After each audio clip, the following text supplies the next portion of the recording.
மக்கள் நீதி மையத்தினுடைய தலைவர் அருமை சகோதரர் கமலஹாசன் அவர்கள் மிக பொருத்தமாக இங்கே காந்தி மியூசியத்தில் காந்தியை மறவோம் என்ற தலைப்பில் நடத்தக்கூடிய இந்த நிகழ்வு வரலாற்று சிறப்பு மிகுந்தது, காலத்திற்கு தேவையானது. காந்தியடிகளை மறைப்பதற்கு பாஜக RSS முயலுகிறது. காந்தியடிகள் பேரிலே இருந்த 100 நாள் வேலை திட்டத்தின் பேரை கூட அவர்கள் மாற்றிவிட்டார்கள். எனவே இது ஒரு சிறப்பான ஒரு நிகழ்வு.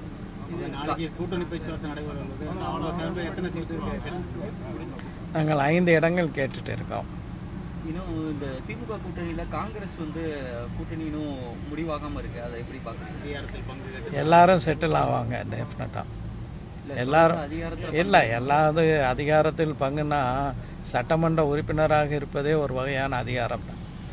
சட்டமன்ற குழுக்களில் இடம்பெற்று இருப்பதே ஒரு வகையான அதிகாரம்தான். பொது கணக்கு குழு என்ற மிக முக்கியமான குழுவினுடைய தலைவராக இருக்கக்கூடியவர் காங்கிரஸ் கட்சியினுடைய தலைவர் செல்வ பெருந்தகை.